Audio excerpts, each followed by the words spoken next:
Welcome to Mad About Money. I'm Maddy Alexander-Grout, and this is the podcast where we talk all about interesting money stories and money things. So, I am joined by the lovely David B Horne, who is a LinkedIn influencer. He might not think it, but he is. Founder of Funding Focus, author of Funded Female Founders, and a champion of diversity in investment, which is something which is music to my ears as a female founder and an ADHD founder.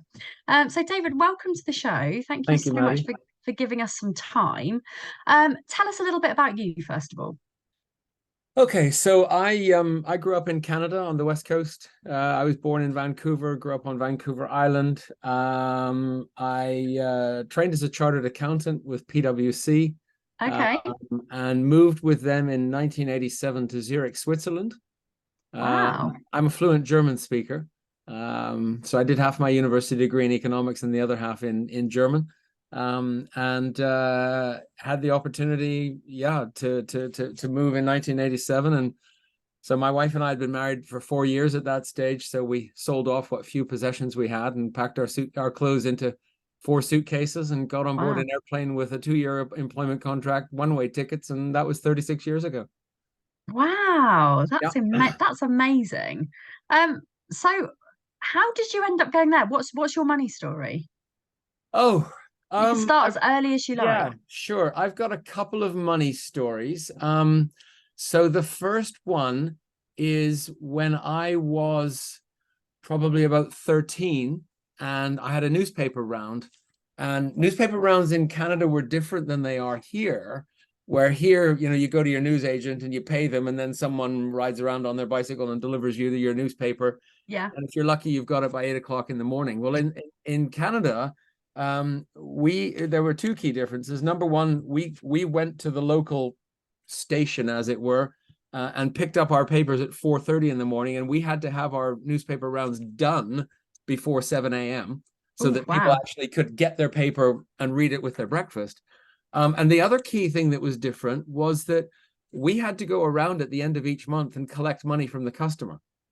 Oh, wow. Okay. And so you learned who these people were, and you learned to deal with money. And I don't know what it was, but I just thought, okay, well, I'm going to get all the money organized. So then once a month, the area manager would come to my home and collect the share of the money that belonged to the newspaper, and I got to keep the rest. Oh, And I would wow. have the money all pre-counted out and organized, and all the bills with the Queen's head facing the right way. And I mean, I was a bit, uh, focused, shall we say. Focused is good. But as a result of that, one day after I'd been doing the newspaper round for maybe a year, the area manager asked me one time. He said, "Well, we've got some other kids doing the deliveries, and they're really lousy at the collection. How would you feel about doing the collection, and we'll give you a percentage of the money that you collect?" And I thought, that's great, because I don't have to get up at 4:30 in the morning to do collections. You do that Yeah. sort of on the weekends or in the evenings and stuff. And it was the aspect of the job that I even preferred. So Nice. so I got to make more money. I got to work at a more sociable hour, and I got to do the stuff that I really enjoyed. And what was cool was, again, I got to interact with people over money. And so at a very young age, I became very comfortable talking about money. Which is what I love because it's my favorite thing to talk about. So that's really cool. So And then I'm just going to give you one other one quickly. When I was at university, my original plan, I thought I was going to go into a career in banking, and so I got a job as a sort of a pre-graduate trainee, with the Royal Bank of Canada, which is the biggest bank in Canada, or was at the time. And so I worked my summers as a bank teller, handling cash. And back in the days when you didn't get the money out of a hole in the wall, or these days now you didn't even bother with money because it's yeah. all on plastic or on your phone. But so I worked as this, and it was my second summer in this particular branch, and the branch manager wanted to give me something else to do, so he made me the coin teller. Now, there's not a lot of money in coins, but they take up a lot of space, so I ended up having the biggest safe in the vault. And one day I came into work, it was a Tuesday, and it had been a bank holiday weekend, and the senior teller was off sick. And what they always did is each teller had a float. From memory, it was about $10,000, say £5,000. And that was your Yeah. float. And as long as that was what you had, that was fine. And if you had any more, it got transferred to the senior teller. Well, she was off sick. I was the only other person who had a big vault. So here I am, I'm 19 years old, Wow. and I'm taking in all of this. We had 3 big retail customers who came in with all of their takings from a bank holiday weekend on the Tuesday morning, and all of it was in my custody. I'm 19 years old, and the 2 things I remember, in fact, the one thing I remember most, I don't remember the exact amount of money that was in my custody, but it was a lot. But I remember holding $100,000 in cash in my hands. Wow. 10 bundles of $100 bills. That's crazy, isn't it? Yeah. Wow. Yeah. So having access to that much money, and knowing that it's not yours, did that inspire you to then go and make your own?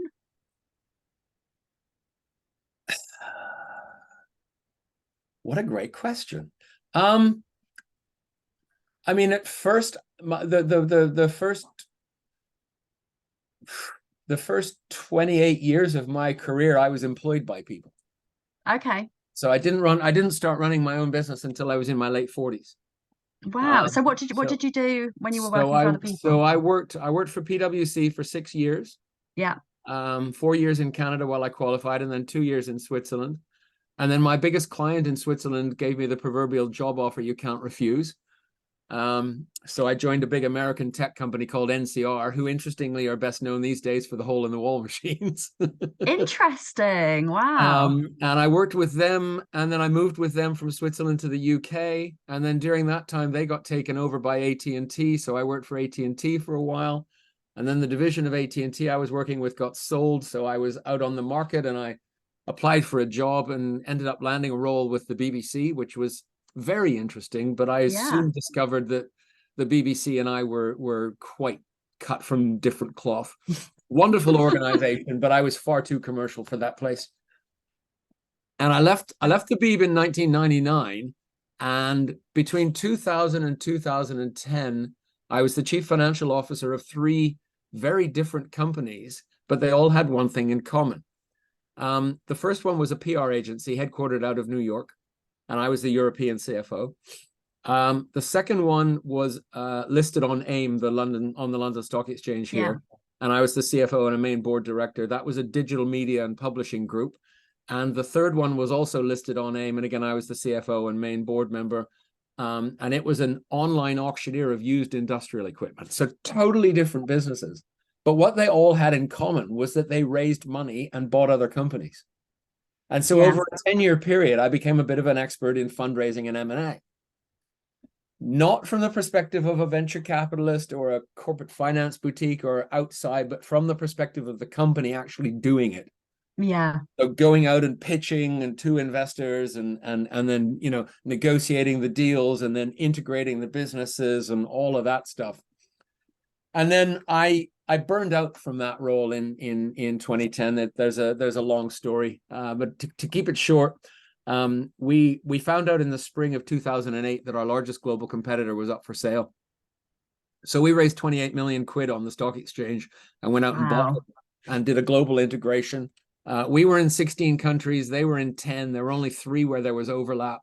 So by the time the whole deal was done, we were present in 23 countries around the world. I had flown to almost all of those countries to manage the integration with the local teams and make sure the finances were all under control. I mean, I racked up about 1 million BA miles in that year. I had 13, their headquarters were in Los Angeles. I had 13 trips to LA in 12 months. Wow. Good for the That air must have been miles, not much else. No, that must have been so interesting It getting to was see all those fascinating. countries. It was fascinating. And then we came back, we did all the integrations, and we came back and we made an announcement to the stock exchange to say everything that was in the prospectus we've done, we're all on track, it's all looking great. And a week later, Lehman Brothers went bust and we had the whole global financial crash. So in the fourth quarter of that year, £6 million of expected revenue did not materialize and fell straight to the bottom line. So we had 4 profit warnings over a 6-month period. The chief exec got fired. It wasn't his fault, but somebody had to go. And I threw my hat in the ring, but the board decided to go with someone else. And that someone else, he and I were your proverbial chalk and cheese. We just did not get on. And I knew that the board had picked him, so they weren't, if I was going to pick a fight with him, I was only going to lose. So I stuck around to make sure the company was on a sound footing. We renegotiated debt facilities. We did a rescue rights issue to make sure the company had cash. And then I sat down with the chairman one day and I just said, look, Neville, this is just not working. I'm not getting anything out of this and you're not getting the best out of me. So let's be grown up. And I moved on. And that's when I launched my first business. I call it my midlife crisis moment. I launched a wine business. Nice. It was great fun. But the wine trade is the best example I have come across now of the old expression, how do you make a small fortune in the wine business? Start with a big one. Amazing. I bet that was interesting as well. It was great fun. I still have the wine business. It's a hobby. I'm the biggest customer by some measure, but I still have a handful of friends who outsource their wine buying to me. Amazing. I mean, I could imagine that I didn't know that you were a wine expert. So this is something that is new to me and also exciting to me. I very much like wine. I mean, like what middle-aged mum doesn't? Absolutely. The kids, they drive you to it, don't they? Yeah, they do. Definitely. Crazy. And the one thing about wine is once you discover good wine, bad wine just doesn't cut it anymore. No, I can imagine. I think, I at the moment, I have to say my wine is on the kind of the mid-range. I'm not a budget wine drinker, but at the same time I also don't like cheap. It's got to be middle of the range to me. I think once I'm more of a splurge guy. My daughter's coming around for dinner tonight. I'm making a wild venison ragu. Oh, nice. And I've got a bottle of a really, really nice Italian wine. Well, I'll do you a deal. When my business gets funded and I start actually making some money, I'll come and I'll buy some nice wine from you and Excellent. I can celebrate. You're on. Sounds good. You're on. So how did you get into the sort of the diversity in funding stuff? Because that's really interesting. Yeah. So as I said, I ran the wine business for a couple of years and then I thought, okay, this isn't working. And my wife finally convinced me that it really wasn't working. So I just started doing kind of consulting work with SME businesses and focusing around fundraising. And then in the spring of 2019, I published my first book, which is called Add Then Multiply. And that's all about fundraising and going out and buying companies and basically taking what I learned in that 10-year period working for listed companies and applying it to the world of entrepreneurship. And so showing founders of businesses, well, here's how you go out and raise money. Here's the kinds of money you can raise. Here's how you prepare for it. Here's what an acquisition looks like. Here's the kind of things you could look at buying. You could buy a competitor. You could buy an upstream supplier. You could buy a downstream customer. All sorts of different things. Here's how you put them together. And ultimately, here's how you get out. So I've got a methodology called FACE, F-A-C-E, fund, acquire, consolidate, and exit. And with that book coming out, I started getting invited to speak at events. And I was speaking at an event in the summer of 2019. And after my talk, a woman came up to me and asked why so little funding went to female founders. And I looked at her and I said, I have no idea, but I'll find out. And Maddy, it was one of those weird questions where it's like the universe just aligned around this theme. Yeah. So a week after that conversation, a week after that question being asked of me, I was at a meeting with the chief executive of the British Business Bank. She and I had met at a function at the Institute of Directors. And this was just a follow-up. We'd met and chatted and, let's have a follow-up meeting. And so I went to her office and we sat down and had a fairly wide-ranging discussion. And then towards the end, I asked her if she knew anything about this issue, and she kind of smiled and reached down into the bottom drawer of her desk and pulled out a bound research report called UK VC and Female Founders. Oh, wow. Which the British Business Bank had published like a month previously. And I read that, and I mean, the statistics in it are shocking. They looked at every VC deal in the UK in 2017, and they found that all female teams submitted 5% of the pitch decks and got less than 1% of the money. Wow. Mixed gender teams submitted 20% of the decks and got 10% of the money. And all male teams submitted 75% of the decks and got 89% of the money. And I thought, okay, we're on to something here. And then I reached out to a friend of mine at the stock exchange who I'd known from my PLC days. And we had a coffee and we were chatting about this. And because the London Stock Exchange has done a huge amount of work to get more women on boards of listed companies. So, Yeah. and I knew that she was involved in that aspect. And so we were talking about that, and I shared with her the report, and and then she then mentioned the Alison Rose review that had also just recently come out. So Alison Rose, who was until this summer the chief executive of NatWest Bank, Yeah. she did a huge study. She did so well, didn't she? She Oh, was really fantastic. great. Fantastic. And it's such a shame to think that a dickhead like Nigel Farage ended up leading to her downfall. But there we are. Yeah. Let's not digress. Oh, yeah. I mean, the things that I but could yeah. say about that guy. Oh, I know. But no, the Rose review was fantastic. And one of the key findings that came out of the Rose review was that if women started and were funded at the same level as men, it would add 250 billion pounds to the UK economy. And that's more than 10% of our pre-pandemic GDP. I mean, it's shocking, isn't it? I mean, also, apparently we're supposed to be the fairer sex. We're supposed to be really intelligent, and so I know so many female founders Yeah. who really struggle, myself Yep. included. Yep. We're raising our investment round at the moment. We're getting really good feedback. We've had two investors, both of them female. Yep. And I love the fact that at the moment we've only got female investors. Yep. In fact, I would love it if we could close our round and have it just women. Yeah, it'd be brilliant. Realistically, though, I think a lot of female founders and females who have exited, I don't think they invest as much as men either. So the likelihood of that Well, it happening. depends. So if you're looking at direct investment from like angel investors, Mm, what I would suggest, so the UK Business Angels Association, it's ukbaa.org is their website. And that organization is run by a woman, a lady called Jenny Tooth.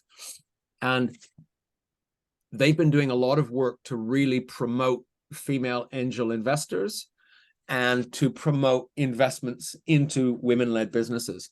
So I would say have a look on their website and check them out, and you might be able to find syndicates that are women-led or focused on investing in women, because I think it's I mean, over the intervening years I've done a lot of research. I've ended up, as you mentioned, publishing my second book, Funded Female Founders. And one of the questions I often get asked is, well, why is so little funding going to female founders? And for me, it boils down to kind of three things. Number one is inherent gender bias. yeah. There is undoubtedly bias in the system. And one of the best pieces of research I read when researching the book was a study published by Lego, which looked at the playing habits of children from the age of 6 months up until 10 years. And they found that up until the age of about 15 to 18 months, there was no gender bias in what the toys the kids were playing with. And I've got a grandson who's 13 months old now, and he plays with all manner of things, male and female orientated. Yeah. Yeah. So there's no sign there. But they found between 15 and 18 months, there was a switch. And all of a sudden, the boys played with trucks and construction things, and the girls played with dolls and household things. And they didn't conclude why, but from my perspective, either it was the parents who just innocently put that gender bias, oh, here, little daughter, have a play with these dolls and things, and oh, here, little son, here's a truck for you, and go and make some mess or something like that. Or, and this is entirely possible too, anthropologically, somehow, somewhere in their little brains, there's a switch that at a certain age says, well, I'm a boy or I'm a girl, and they start to play different. And I don't know which it is. Do you know what? That's so interesting, because at 18 months, my daughter switched. Her switch went, but not in the way that you would expect. Her switch went, and she said, she was really quite fluent at that point. I mean, I don't know where she gets her chattiness from, but she said, "Mummy, I don't want to wear dresses anymore." And from that moment, she said to me, Mummy, I want to be a boy. Oh, wow. And she's now 4. She's happy being a she. Yeah. She we talked about being a tomboy and about how how girls can like boy things, and Yeah. there's no split in terms of what's a boy thing and what's a girl thing. And she is still very much going down the route of I want to be a boy, to the Interesting. point where like her school uniform is a boy's school uniform. She wears boy pants. Like, she only plays with boy toys. She only wears like she don't even get her started on pink. She will rant to you until the cows Right. come home about pink. And she's very much in her mind that she's not a tomboy, she's a girl who wants a willy, she's told me. And I'm like, I don't really know if you actually really want one of those. I mean, I hear that they cause problems, so I don't know, but she's so adamant. And now, even though she has beautiful long curly hair, when we go out, even yesterday we were at the park. There was a lady on the swing and she moved off and she said, "Oh, don't worry, he can go now." Right. And people refer to Harriet as he, but because I call her Harry in Yeah. everyday life, Yeah. people could assume, and it's Yep. all about the gender assuming now. Yes. But I don't think she knows what gender she wants to be, and we're just playing it every day as it comes. If she decides that Yeah. she doesn't want to be a she anymore, Yeah. totally fine with that. Yeah. We're just letting her do her own thing. I mean, I have to say, I'm still really gutted that she didn't wear any of the lovely dresses that I had bought for her, because I was so excited about having a girl because I wanted Yeah. to play dress up and play dolls, and I've never had that opportunity because she Right. just won't let me. I'm like, I'm gonna go play Barbie on my own. But it's weird. But I get what you're saying, that switch goes, because it was about that time where she just went, no, I'm done with being a girl. Don't want to be a girl Interesting. anymore. Very So interesting. Yeah. So yeah, I don't know. So that's the first one. The second one is there is a unbelievable lack of women in senior roles in the investment management industry, venture yeah, capital. And again, the British Business Bank report looked at data in 2017. From memory, more than 50% of the venture capital firms in the UK did not have a single woman on their investment committee. wow. And there was another staggering figure, something like 80% of the venture capital firms hadn't even looked at a deal with female founders. That's insane, isn't It it? is just insane. And what's really worrying, Maddie, is that those statistics are continuing. And I now review statistics on PitchBook, which is one of the leading Yeah. data sources for the industry. And in 2021, so the first year after the pandemic, there was an absolute wall of money invested in venture capital. And Mm, yet the share of money that went to female founders fell. yeah. And when you worked it out into absolute terms, it was something like the share of money that went to male founders increased by like 30%. And the share of money that went to female founders in terms of actual dollar or euro terms fell. So So more money than ever. Oh, you got got fire. fireworks. I mean, I Yeah. think that was This is because you some said cool something new feature on. This because is you some said cool new something feature. really exciting. Um, I've always wondered whether or not there is a direct link with female founders and funding, um, when it comes to mindset, because all we hear is there's female funder, female funding doesn't happen, it's you're so much less likely to get funded as a female founder. Yeah. So does that make female founders more scared of actually taking that step? I think for a lot of them it does. I don't know for a Mm, fact, but I think for a lot of them it probably does. And it's interesting because within that, so sort of two subsets of that discussion. One, my favorite description of the venture capital industry is pale, male, and stale. I mean, yeah, right. And the other bit, and this was again a piece of research that I found. There's a woman who's now a professor at London Business School, and she did her PhD studies at Columbia University in New York. And for her PhD thesis, she looked at every TechCrunch New York City startup battle pitch from 2007 until 2017. So 10 years of data. and she downloaded and analyzed and, put it all into this whatever system they have, that meta-analysis, and way beyond my technology skills, but basically analyzed all of the pitches and all of the Q&A sessions. And she found no material difference in the way women and men pitched as founders. Okay. But she found a huge difference in the kinds of questions they were asked by both male and female investors. 67% of the questions asked asked of male founders were what's called promotion questions. How are you going to double your market share? Where are you going to hire your next 100 employees? And 66% of questions asked of female founders were so-called prevention questions. How are you going to stop your competitors from stealing your customers? What if your employees leave to set up in competition? What if someone poaches some of your staff? And it was just such a clear evidence of bias. Yeah. Across 10 years, regardless of whether the investor was male or female. And again, I think, and if you speak to some of the senior women in the industry, and they've said that in order to survive, they had to really act like men almost, because it was such a bizarre thing. And it's fascinating. Actually, I was having lunch recently with one of my mentors, who's a woman now in her mid-70s, and she was a blue button at the London Stock Exchange back before the Big Bang in 86. Wow. And she was one of 3 women in the London Stock Exchange. 3. Oh my God, that's crazy. Yeah.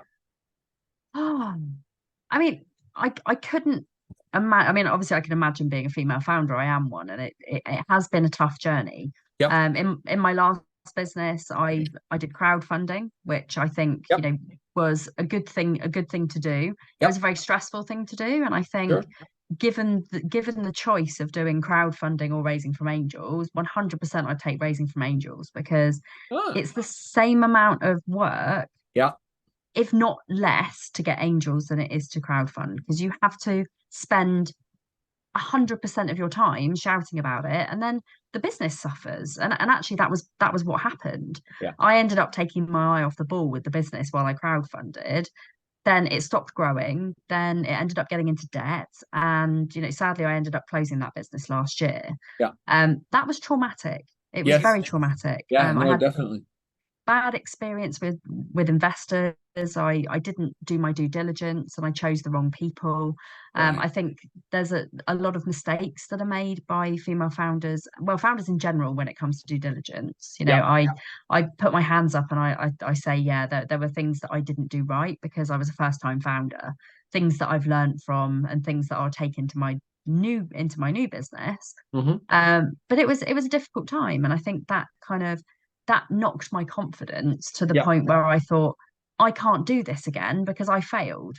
And then I kind of just looked at it and thought, do you know what? Actually, I've learned so much from that experience that I can take all of those things on board. And actually now I'm so much more confident talking to investors. I've got some really good people around me helping me out. And, it's really positive. We only started really doing sort of investor outreach in the last week or so, and it's positive. Good. But there are lots of female founders that probably, they might have a bad experience, then it knocks them forever, and they go back to the corporate world, which, they don't want to do. So let's talk about the F word, failure. Right. And for me, it's interesting, having grown up in North America, where the attitudes to entrepreneurship are quite different. And it's almost like, I remember my dad saying to me, he was talking with one of his entrepreneurial friends, and he said, well, until you've gone bust, you're not a proper entrepreneur, because you got to go through that. That makes me feel better. And yet over here in the UK, it's not a badge of honor, it's a badge of shame. Right, it is. Yeah, I think we've got a number of issues that we need to do to address it. And okay, fine, it might hit your credit rating and make it harder, but we need to focus on what have you learned in the process, and the fact that you've raised some money before and it didn't work out and you've gone bust means, well, I know you're not going to make that mistake again in the future. Oh, I hope not. It almost de-risks it from an investor's perspective. True, yeah. But socially here in the UK, there is still a stigma attached to it, And I know, you know, for instance, and having spent 8 years of my career as a main board director of listed PLCs, one of the things that you have to, you know, sign a confirmation to the FCA and the London Stock Exchange saying that you've not been a director of a business that's failed, or if you have, it has to be disclosed. And it's the perpetuation of that shame. So I think structurally that needs to change, and I think socially, and it is changing. There's, you know, entrepreneurship's becoming a much more widely accepted career path, if you will. And I think for those people who are doing it, you know, and entrepreneurs are a unique kind of people. Having spent much of my career in corporates, and having spent the last 15 years with entrepreneurs, it's a different mindset, different attitudes to risk, different attitudes to opportunity, different approaches, different ways of looking and thinking of things. And I think for a lot of people, it's all in here. And it's interesting you say about it all being in there, and talking about risk. So, yeah, you know, as a neurodivergent founder, I feel like, you know, the way that I take risks, and the way that I work, the work ethic that I have, I was worried about telling investors for a while that I have ADHD, and then someone said to me, "But it's a superpower." I exactly. said, "Well, yeah, it can be, but it can also be a bloody curse at times." Yep. Um, but there is a stigma around entrepreneurs. But when like everybody I'm talking to at the moment is either suspecting they have ADHD, or they're coming out saying, "Yep, I've just been diagnosed." Some of the biggest entrepreneurs in this country are standing up and saying, "I've got ADHD." Yeah, And it's because, you know, it made me think, you know, actually, because we think outside the box, we're constantly coming up with ideas. We've got, you know, so many things. And actually, we do take risks. We take more risks maybe than people who are neurotypical. I exactly. think it's very interesting. And I think we're often not looked at with seriousness, and we should be, because we are machines. Exactly. No, um exactly. There's the second chapter in my first book is called Your Head. Nice. And it's all about, okay, what's going on up here? Because what's going on up here impacts your body and impacts Yeah, your language. And if you're going on up in here that I'm not worthy, I'm not good enough, it's really hard, female founders aren't getting funded, everything that you communicate, both is verbally that and way. non-verbally, is going to reflect Yes. that. And that is why, do you know what, it came to me the other day. I thought, I'm being blocked by society with this whole female founders don't get funded thing. And Yeah. I thought, I'm the sort of person that, like, in my story, you know, for anybody who's listening to this, who knows my background, the whole reason I started Mad About Money was because I was previously in £40,000 worth of debt. I got told that I had to go bankrupt because there was no other way that I would get to where I needed to be. Right. And I thought, fuck you, Citizens Advice Bureau. Excuse my French. Yeah, yeah, But I thought, do you know what? If somebody tells me I can't do something, it makes me more determined to do it. So exactly. I'm putting a middle finger up to society, and I'm going, do you know what? I'm going to raise my business because it's a bloody good business and I'm a Yeah, bloody good founder. yeah, And my mindset is not going to get in my way. In fact, if anything, it's going to make me be more successful because I have learned from my mistakes. I've got a really good vision, and I'm there exactly. to share it with people. Yeah, And you know, this is the thing. I think a lot of founders need that confidence. So what would you recommend to female founders who are maybe thinking, read that? Yeah, I mean, read that's that. that's And that and is a and very and good and, and idea. there's a specific again, it happens to be chapter two, but it's called Success Stories from Female Founders. Excellent. I mean, there are From, some sorry, from amazing funded female people. founders. And what I do, you know, and again, as part of the work I've done over the last several years, so I've interviewed a lot of female founders. They've appeared on events online and live. So here I feature the story of 7 women in 7 different industries in 4 different countries. So you can't say, oh, well, I live in X and I do Y, Yeah, so yeah. it doesn't apply to me. So here's 7 women in 7 industries in 4 countries who have all successfully raised money. And that's And amazing. and as I say at the very end of that chapter, yeah, so my goal in this chapter is to show you that it's possible. There are women who've successfully traversed the uneven playing field and raised capital, in some cases well into 8 figures. If you're feeling down and need a little inspiration, please come back to this chapter and read their stories again. It can be done. These are just 7 stories. There are many more female entrepreneurs who have succeeded. There are, and I follow loads of them on LinkedIn. I mean, there are some really inspirational female founders out there. Yeah. I mean, in particular, my favorites, Tessa from Olio. Like Olio is Yeah. an amazing app. We do a lot. Um, we don't do anything with them. We probably should. But it's, I talk about them a lot because it's a money saving thing, and all of my Sure. audience are money saving. So one of the women that I feature spent her career in the construction industry. Yeah. A very male dominated industry. She went to her bosses and said, hey, I've come up with this new idea, and they completely poo-pooed it. So she left and has set up a business, and she 3D prints concrete. Wow.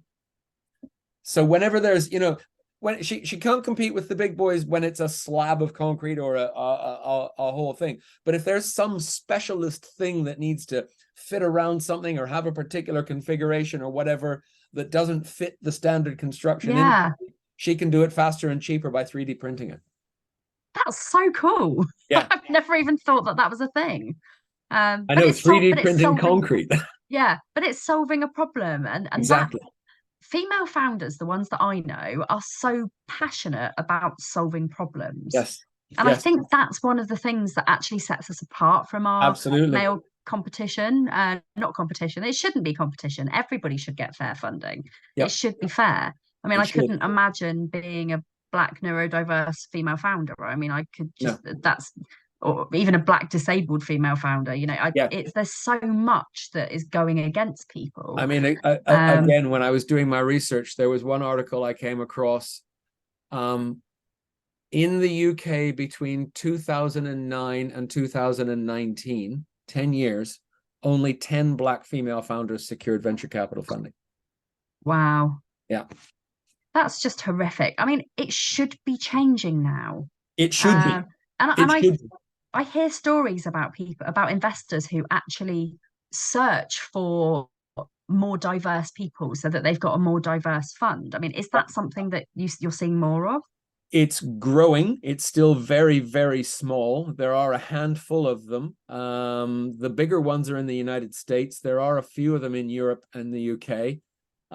I've spent a chunk of time over the last 2 years trying to raise a fund that will invest in female founders. And we were doing it differently because we decided the whole LPGP private LLP structure. Yeah. There has a lot of acronyms, but the kind of most common structure of venture capital firms, many people complain that it's a black hole. And, I submit my stuff and I never hear anything. Or I want to submit my stuff because they fit, but I have no way of getting in touch with them because they've got a website, but there's the only button on the website says investor login. There's nothing else. There's no contact information, nothing. And so we were going to create a vehicle that we were going to list on the London Stock Exchange to bring transparency. But we started our marketing the week after Putin invaded the Ukraine, and then we had the tech meltdown, and then we had the crypto meltdown, and then we had the Liz Truss government meltdown and all that. And basically, I've spoken with lots of investors and they've said, this is great, this is necessary, we think it's what you're doing is wonderful, but we're not writing any checks. People are scared of parting with money at the moment. I think that's one thing. The thing that's keeping me going is that people who are coming back and saying I'm not investing right now are still coming back and saying that's a really good idea. Exactly. This is so needed. Exactly. In a way, our app, we're the whole thing we're doing is to help the economy. We're helping people to be better with money. We're helping people to have these open money conversations. Yeah. So I know that what we're doing is really needed. Yeah. sometimes that can affect the way that you see yourself. You know, if you keep going out there and you keep getting no's, it's not necessarily because your business isn't great. It's because people aren't writing those checks. We just need to keep going and find those people because there are going to be some of them out there. It's a numbers game. It's all about kissing the frogs, isn't it? Completely. I mean, I tell founders all the time, this is no different than cold calling, and you've got to make 70, 80 phone calls a day. And Yeah, each no you get means that you're getting closer to the one that's going to say yes. absolutely. And it's feedback as well, isn't it? Yeah, it is. And it's tough. And I always tell people, look, do your research. Don't go for the spray and pray approach. Do your research, find out what you can about those firms, find out what kinds of things they invest in. Have they made an investment in a company that's got some similarity to yours? If they have, and many, many people say, oh, well, I still don't know how to approach the venture capitalists. And what I say is, if you find a firm that's invested in something that's similar, not a direct competitor because they won't do that, but something that's, similar and along those lines, reach out to the founder of that company and build a relationship with them. Tell them that you're looking at this venture capital firm and you're interested in what they do. Ask them what it's been like. What have been the good things? What have been the bad things? Build a relationship with that person. And when you've got that relationship in place, then ask them to introduce you to the VC, because it is still far and away the most effective way to secure an interview, at least where you'll get a chance to pitch. Yeah. And that's important. Great advice, David. Thank you so much. Thank you so much for coming on, because this conversation has been so important. I feel like all diverse founders should be listening to this and actually thinking there is hope for me, because there is hope. Sometimes it's all we have. But there is hope, and people can raise money. I successfully did it for actually a business, looking back, that wasn't nearly as good as what I'm doing now. And I raised during the pandemic. So, I think if I can do that, then I can definitely raise when like we're starting to come out of it the other side. 100%. I mean, what tips would you give to female founders who are sitting on the fence thinking, should I raise, should I not raise? Number one, read my book. Number two, go to our website, funding-focus.com, and have a look at what we're doing. We run introductory courses. We can do some one-to-one coaching and consulting. But we're there to, to help level the uneven playing field. That's our mission. There's a small team of us. We work in two business areas. So we work on the add then multiply side, doing the advisory and the M&A and that kind of stuff. But the real passion from within the team is on addressing this uneven playing field. And which is brilliant. I mean, such a great passion to have, and one that I share very much with you. So let's talk afterwards about how we can work together, because I'm sure that there's ways we can help each other. Wonderful. I look forward to that. Thank you for coming on. Where's the best place for people to find you? LinkedIn. Yeah. David B Horne, and the B is important because there's another author called David Horne on Amazon, and he's got about 50 gay novels. So which is absolutely fine. But that's fitting with the diverse market, isn't it? So just Google David B Horne, Horne. And I'm most active on LinkedIn, and go to the funding-focus.com website, and you can see the work we do. I've also got a TEDx talk called The Fight for Fairer Funding. I'll get a link to that and I'll pop it in the app. I feel like that's something that my audience needs to hear. So, David, it's been an absolute pleasure. I think we'll probably get you on again another time, because let's see what the landscape's like in a year. Absolutely, I'd love to do that, man. And also, I might be in a professional recording studio at that point, because I'll have raised my investment round and it'll be fine. So, for anybody watching or listening, if you're listening on Spotify or YouTube, brilliant. But you can also download the Mad About Money app for free, and you can watch the entirety of this podcast in the Mad About Money app. If you haven't heard of us before, we are the UK's first social media platform for good. We help people with self-development, money skills, mental health, and everything that helps you to have a better life.